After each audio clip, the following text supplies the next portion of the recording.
An initiative that supports women who regret having an abortion is reaching a milestone. This year, Rachel's Vineyard marks its 30th anniversary. Countless people have been wounded psychologically and spiritually by abortion. The message we have for them is that the doors of the church are open. Rachel's Vineyard is the world's largest ministry for healing after an abortion.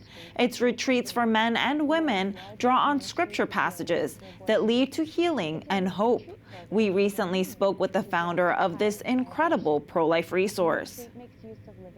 And Dr. Theresa Burke from Rachel's Vineyard joins us now. Dr. Burke, thank you for being with us today.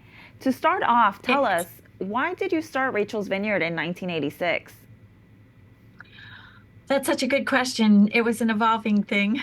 I never dreamed that I would be involved in this kind of work, but I had an internship where I was working with eating disorders, and a woman brought up the fact that she had suffered the loss of a child and that her husband kept calling her ex-husband, leaving messages where he referred to her as a murderer. She came into our group one day after she had taken a razor blade and slit her wrists and had been in the psychiatric hospital.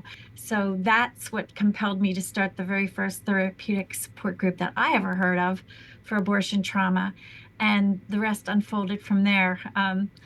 I think that one of the things I saw in my first support group is that talking about the trauma made it worse for people.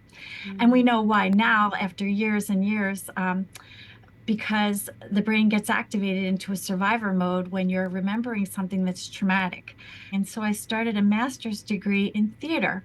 And it was there that I learned all the somatic things that are really popular today, but that's probably what made Rachel's Vineyard so unique, so different than any kind of therapy, because it was a sensory-based treatment. We had lots of props and things that would ground them and keep them in the present moment.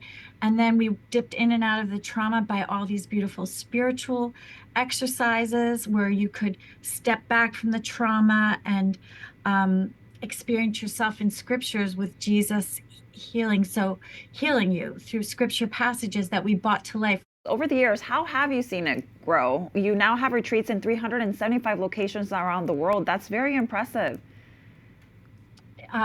Yeah, it was an organic growth. I never dreamed to do this. We have a very small staff, so I just empowered people. I equipped them, taught them what they needed. I felt called to spread it, mostly by Our Lady. That's amazing. And so tell us, what's next for Rachel's Vineyard? Are there any upcoming projects for which you're excited? Well, I've created another program for healing abuse because so many women in Rachel's Vineyard had histories of sexual abuse. And then because of the crisis in the church. So in 2020, that spread to 25 countries, Grief to Grace, Healing the Wounds of Abuse, and served a lot of people with clergy abuse, of course. And then another program, Duty to Heal, Finding Peace for a Soldier's Heart, which is for military veterans, because it's about the psychology of killing. And also in all these programs, it's really, evil wants to distort the image of God within us. So there's just war does that, constant conflict, certainly abuse does that.